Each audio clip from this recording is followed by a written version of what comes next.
guys, I want to interrupt a little bit and just talk to you a little bit about the channel.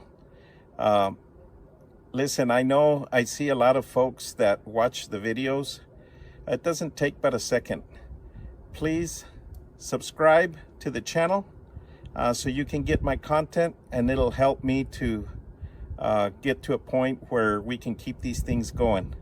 I appreciate your support. I appreciate your help, but please share, subscribe, just hit the button. Doesn't take but a second.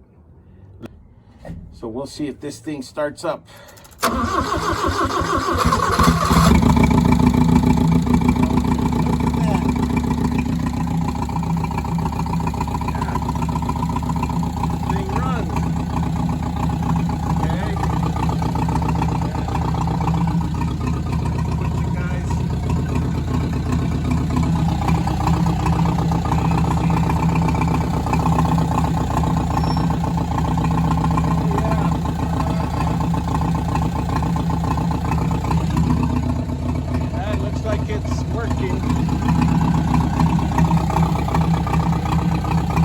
So that's good. Engine runs great. It's surprising. As filthy as it is, kind of low on oil, dirty oil, no water, no nothing. Darn thing does run though. This is an old Toyota. Wow, I am impressed.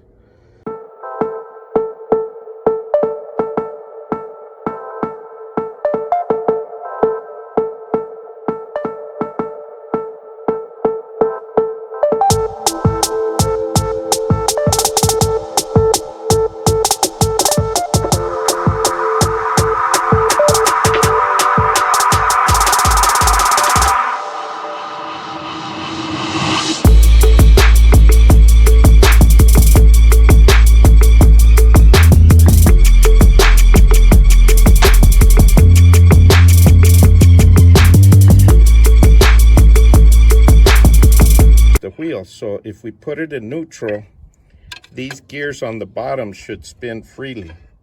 Right now there's no input off the engine, so we don't have to worry about the engine having any lag. But see how this gear turns? That gear turns freely. This other gear here does not. It is just solid as can be, and it should turn freely as well. The first thing I'm going to try and do is get these forks off.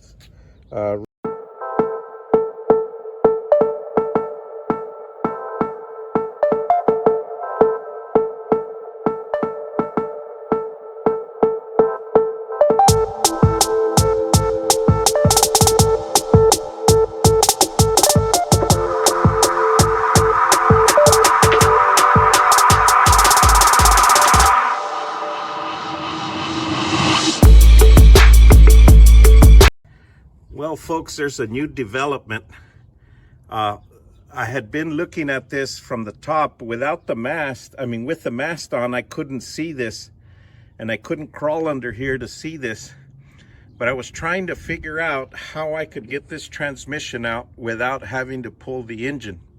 And I think I finally figured it out. It looks like right under here, there is a couple of bolts that actually, it's a cap that holds this axle in there.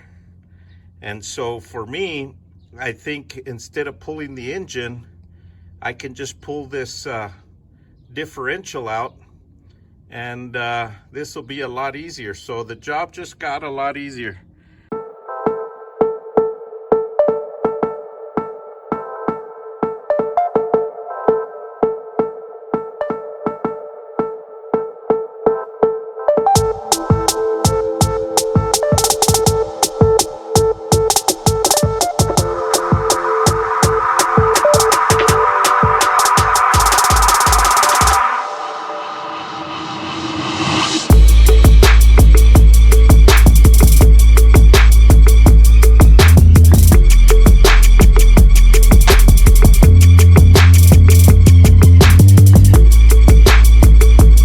Okay, so that's all that we need to do to get that out. The first thing we're going to do is pull the wheels off, and then we're going to go ahead and pull the axles out.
Okay, so I guess you saw that I pulled the axles out.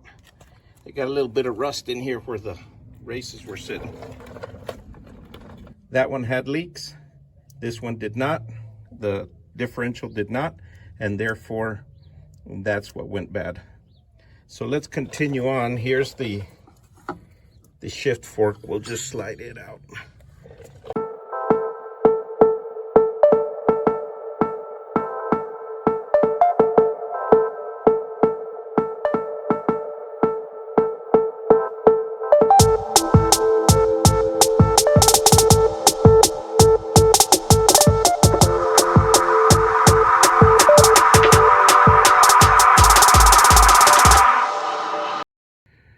Well, folks, as you can see, we were able to get this off, and we got it on the workbench here. So we'll go ahead and start digging into it.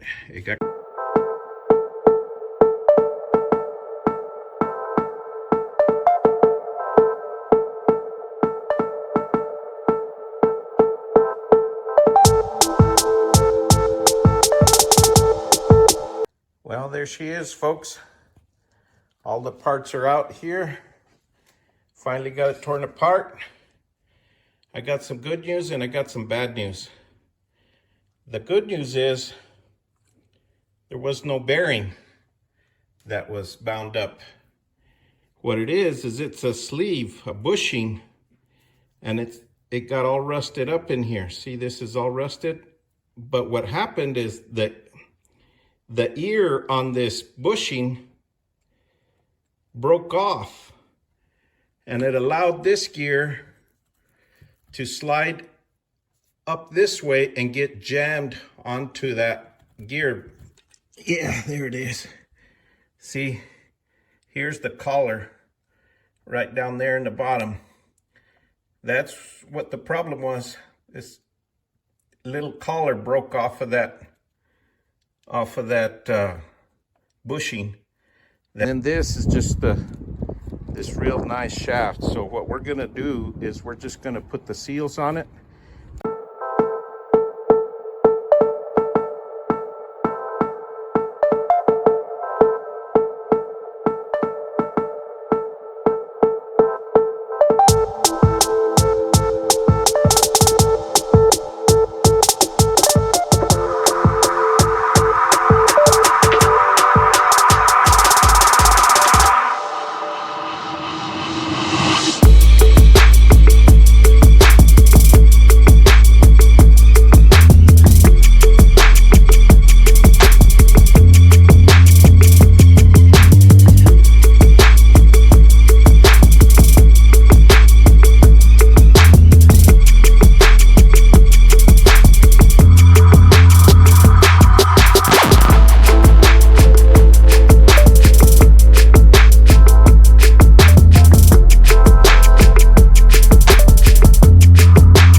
So I guess that's it.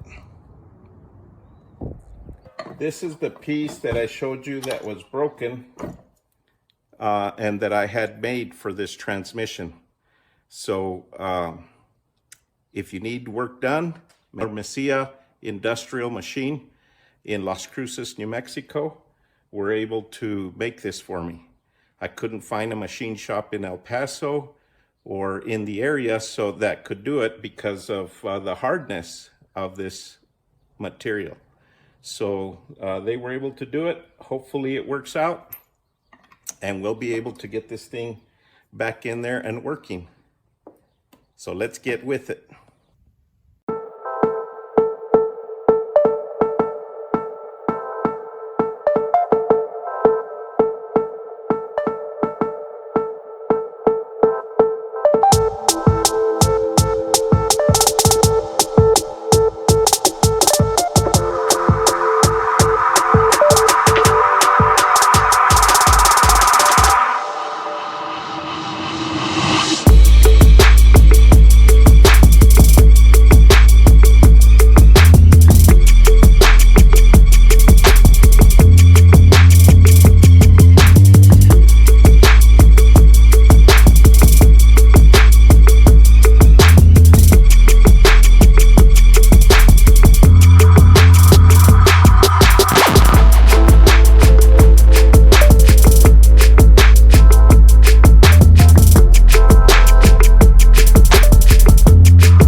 Well, we got this housing all cleaned up here, but before we go to put it back all together, marry it to the transmission, I wanted to make sure that we took care of any issues with these brake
guess it's time to put these back together. So this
and slide that into the pilot bearing. Okay, and then we'll go ahead and put our clutch in there.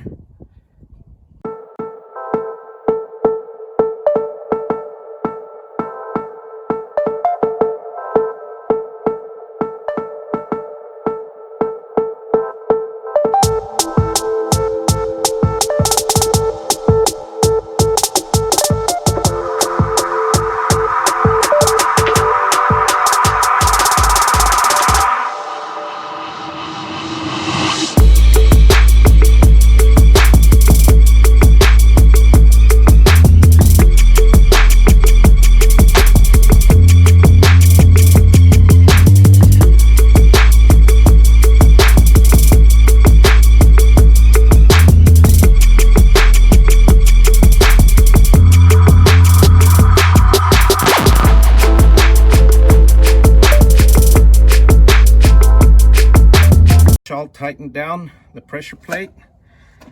Everything looks good. We got our input shaft in.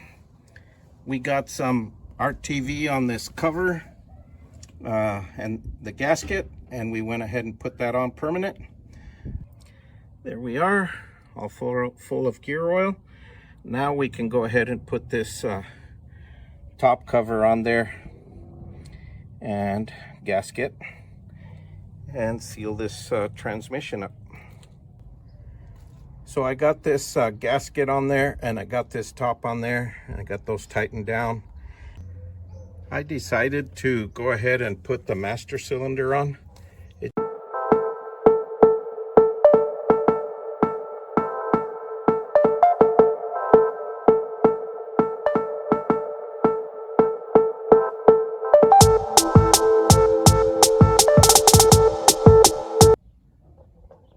There you go. We got the steering shaft in. Basically, it's just the 3 bolts on the side. I guess we got these hydraulic lines all hooked up. We got the little brake or neutral reverse light switch hooked up and bolted down. We also got this shifter on permanent now, so that should be good.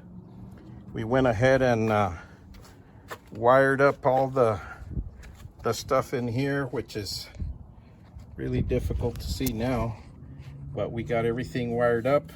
We got our emergency brake installed, which works. Got it locked in right now. And we went ahead and installed this little overhead piece because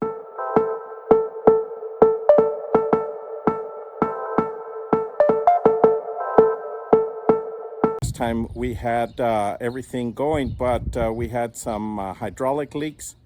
Then we need to wash down the engine, and we need to change the oil, get some coolant in it and everything, and then we can test it. So let's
Well, folks, this is going to do it for this episode with this forklift.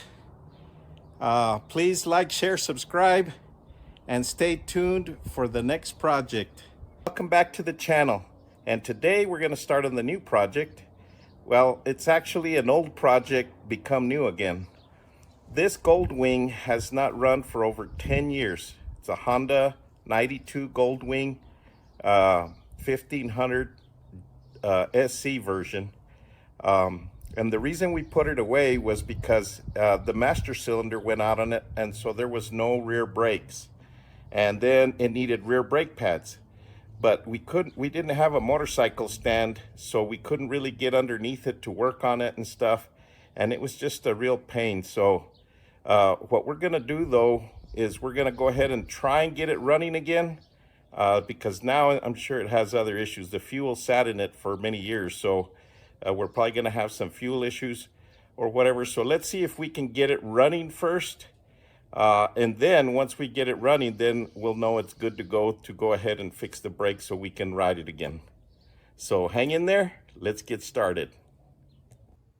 We'll plug a battery charger on it, and we'll clean out what we can out of this fuel tank, and then we'll go ahead and get some fuel hooked up to it and see if we can't get this thing to start. If we can get it to start and run, then we'll worry about brakes and the other items.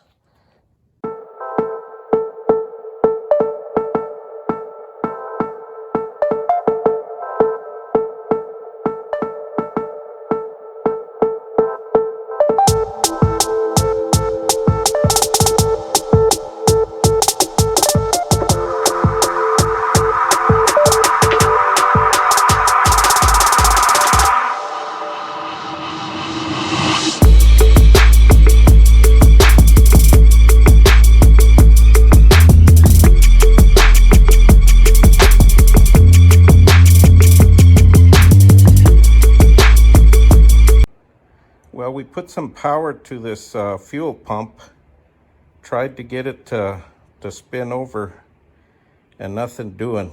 Plus those hoses are pretty much rotted away. So I think I'm gonna see if I can try and find a fuel pump assembly for this. But before I do that, I wanna check and see, first of all, if the motorcycle runs, if I just get some fuel to it. We got our fuel set up here. Let's go ahead and try this again. Now with our battery charger on, this thing should try and fire off. Hey, there we go. Just needed some choke.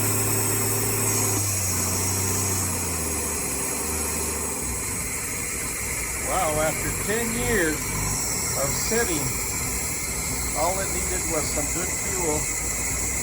And there it is. It died because there's no breather on this fuel, so I have to squeeze the fuel in to get it to go as it runs. If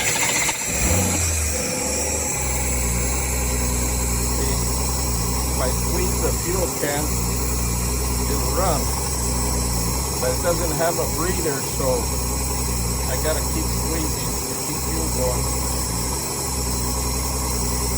There we are, not bad. It's been 10 years of sitting without nothing.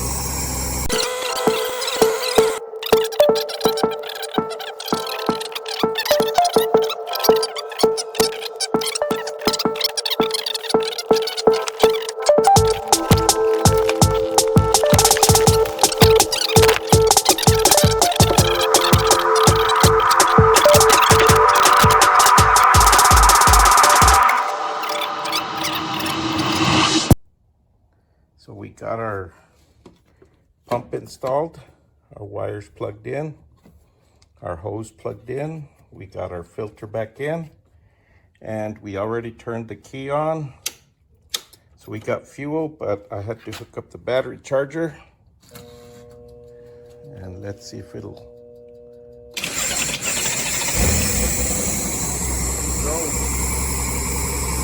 Keep the runner.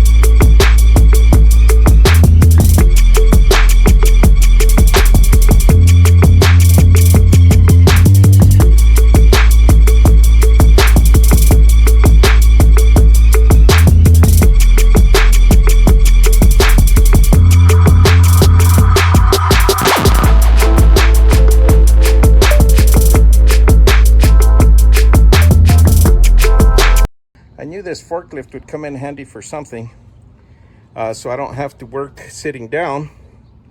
What I did here, just in case you guys want to see, I went ahead and raised it up with the forklift, but I went ahead and strapped it down so it wouldn't fall off. So just to make sure that it's held on there. Now I did put it right on the edge because I'm gonna need to pull off this exhaust right here, at least loosen it, because this master cylinder, to get it out, it's right under there.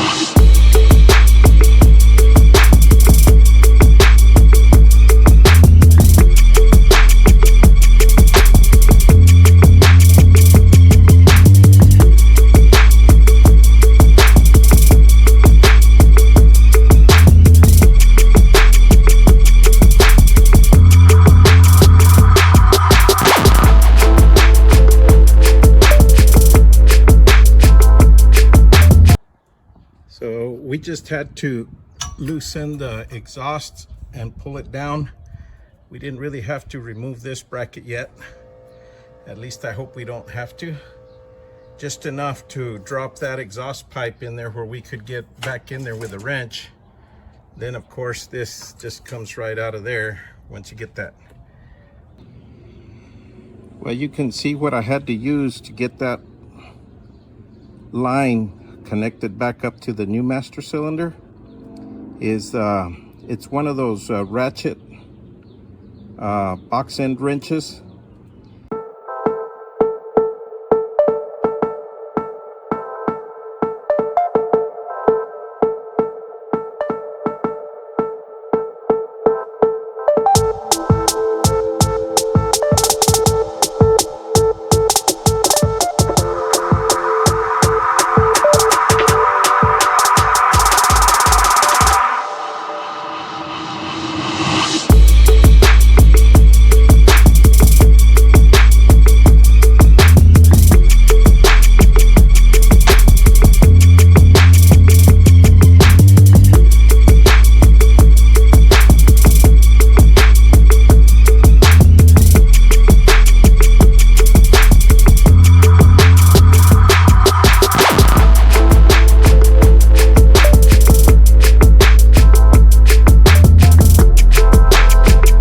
Pretty much it. We're gonna go ahead and change the rear brake pads, so that's what I'm gonna do now. But it looks like we've got some storms coming in, so I'm hoping that we can get it all done before it starts pouring on me. So let's see if we can get that done. Man, this forklift sure is coming in handy. Check it out, making this pretty easy. This is pretty stable, so I'm really happy with the way this is working out. It's allowing me to actually work on this a little bit easier.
In order to be able to get a pedal, see, that's nice and firm now, but in order to get a pedal, you have to press this, hold it down while loosening the banjo, just real quick, open and close. It'll bleed the master cylinder first, because if you've got air in here, it's never going to build pressure to the calipers.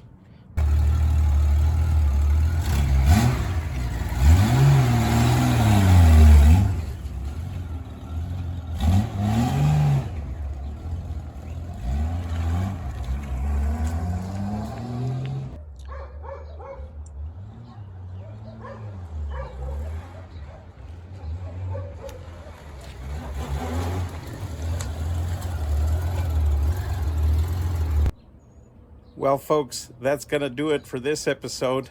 Today, we're going to work on this 1972 Ford F100 XLT.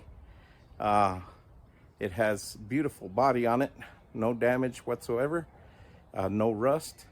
So this will be an interesting project. The truck has been sitting.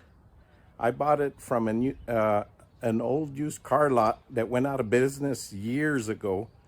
But the individual that had the car lot had it sit and urged him to sell it. It was one of the vehicles that was left in the car lot. So we're gonna try and get it going.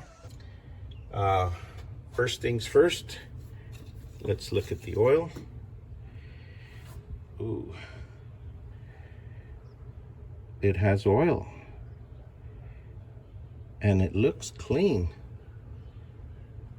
The oil looks really clean. So that's a good sign.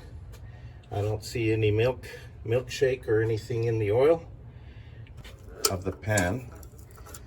Let's pull this. I doubt there's any water in here. And as we look in there, I can't see any water in there.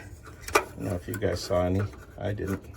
First of all, let's see if it's gonna have any spark. So let's get a battery in this thing and we'll check and see if we've got spark.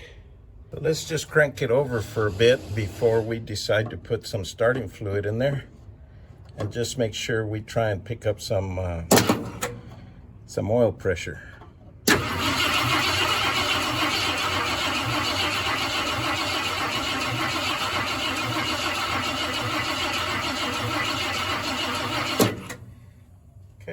Spark. Okay, so I connected this old spark plug on the end of that plug wire, and now we'll go ahead and hit this solenoid again and see if we get a spark across the spark plug. Looks like there is a spark in there. Okay, so let's try this here and we'll see what happens. There's some starting fluid. Let's hook up our ignition. And let's give it a crank. Woo, baby, there we go. So that's gonna start. I'm not sure this carburetor's any good. So what I'm gonna do is I'm gonna get a carburetor from another truck I have, and we'll get back to this truck and see if we can't get it running with that other carburetor. So I blocked off the inlet for now on the fuel, and I'm just pouring some fuel into the bowl through here, and we'll fill up the bowl. Let's see if we can't. We've already got our jumper to our ignition. Let's see if we can't get this thing to start.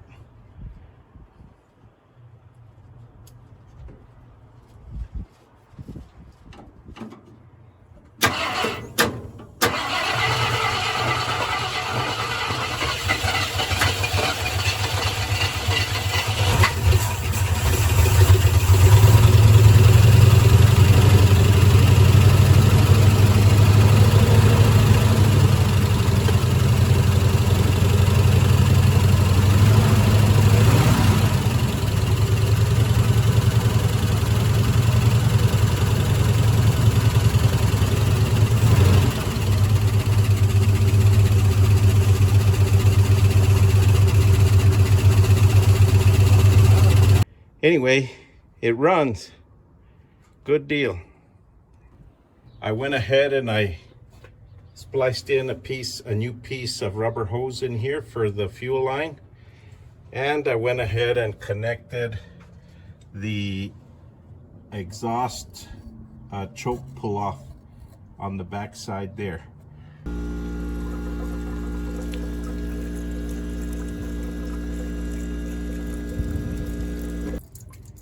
Well, it looks like we got a leak on our fuel pump.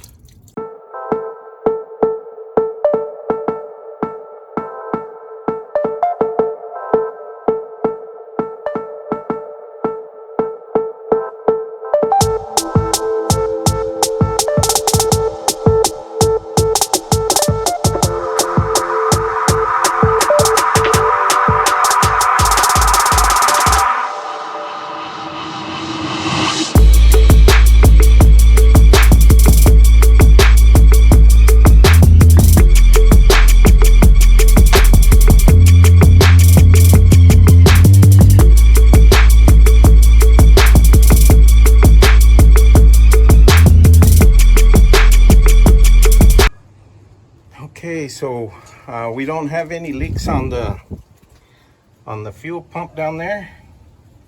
We've already checked all of that. Looks good. So let's go ahead and see if we can start this up and see if we have any gears in the transmission.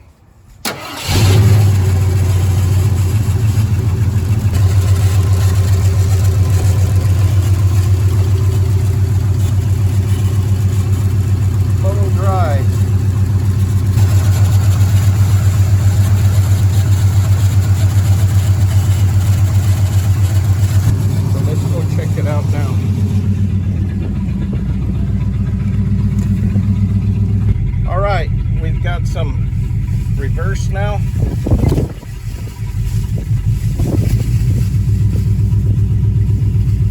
We got drive now. Second.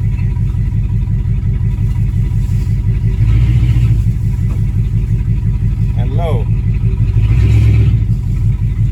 Number one, we weren't getting any power at all to the ignition switch from here. It kind of distributes to everything because we didn't have lights or anything.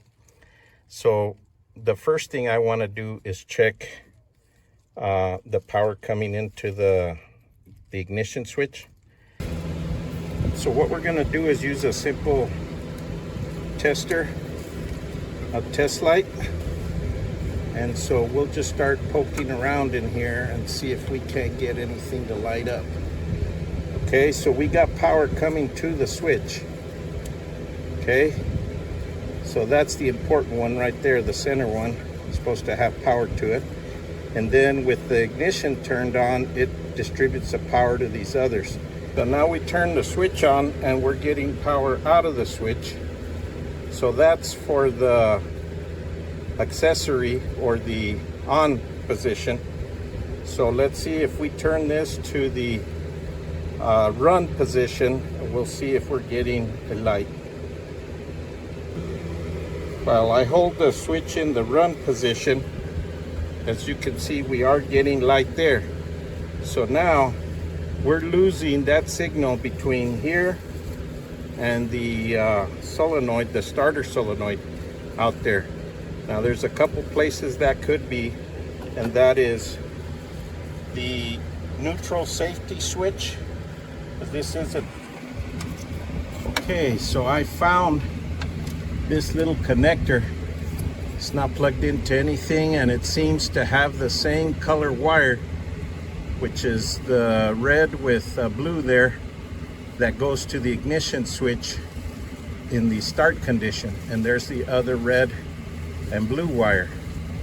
So what my thought is these other two should go to the reverse light.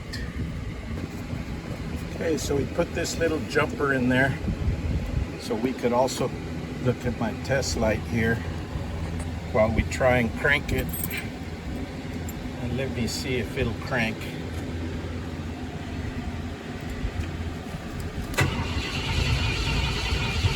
Yeah, it's cranking,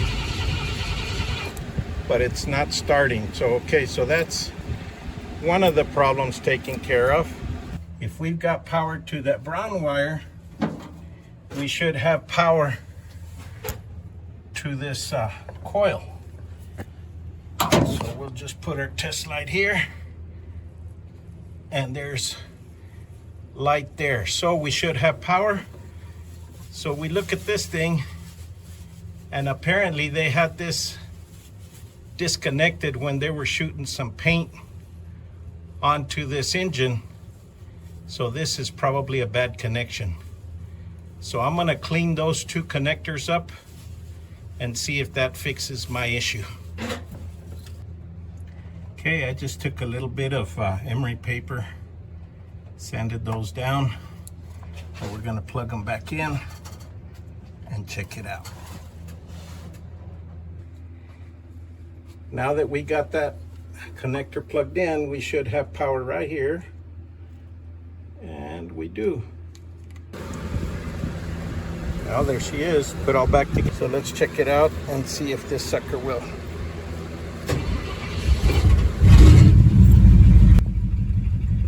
There it is, just the way it's supposed to be.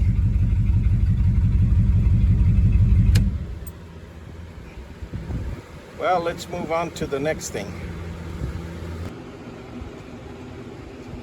Okay, to change the thermostat, which we'll do quickly, it's relatively easy.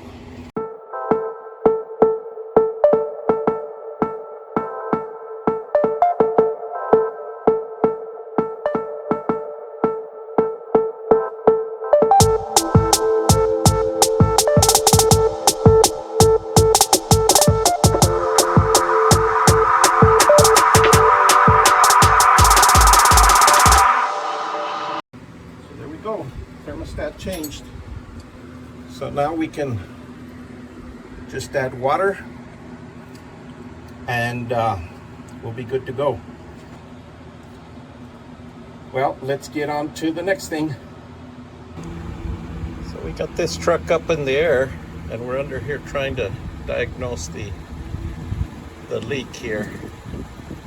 It looks like the oil pan is leaking quite bad.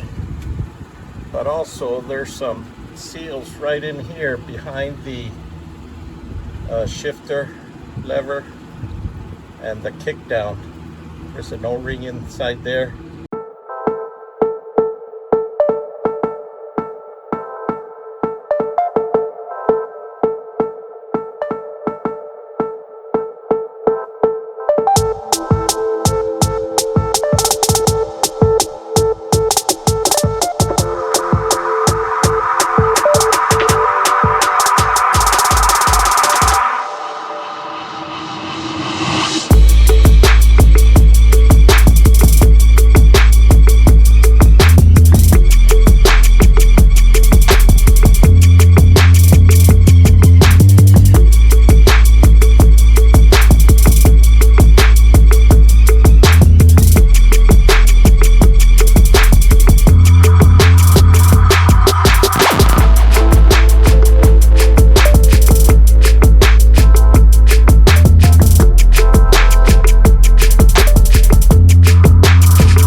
There's an O-ring right here on the end.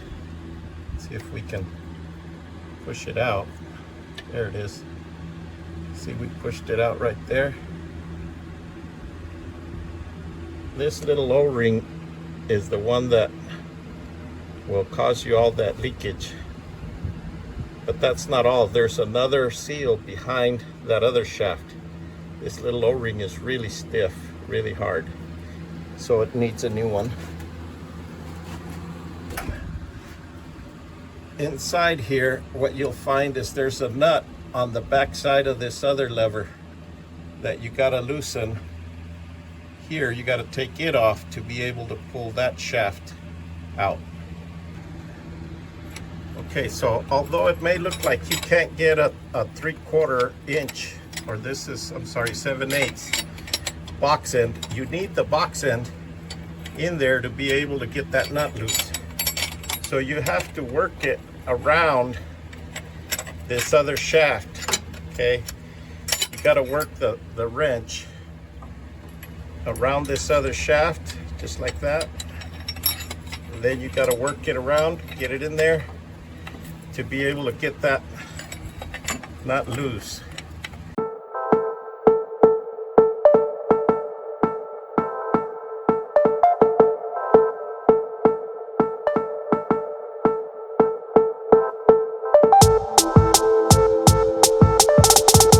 Here's the seal we got to replace. It's right in behind this shaft, right here. Okay, so all right, so this shaft here is just really smooth. There's the seal right here that we got to replace.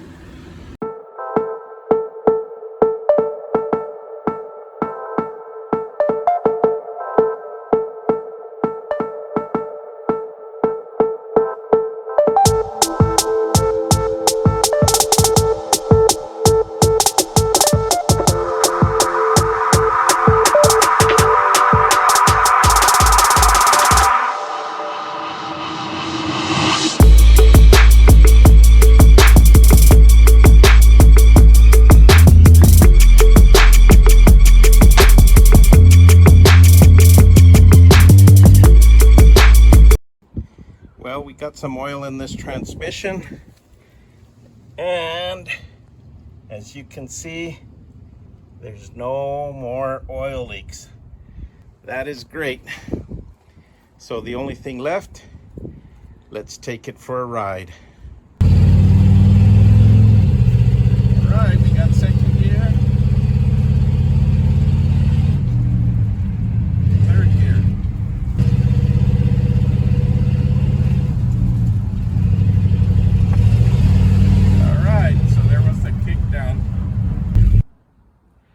Well, folks, that's going to do it for this episode. We got this truck on the road after more than 10 years. Don't know exactly how long it'd been sitting before I bought it. So I know it's been sitting for at least 10, more like 12 since I've had it. But it's going to be back on the road. Let's see what we do with it next. Now, we did take a little time, and we cleaned up the wheels on it and threw a little paint on them to kind of keep the rust off of them. That's going to do it for this project. Let's see what we do next.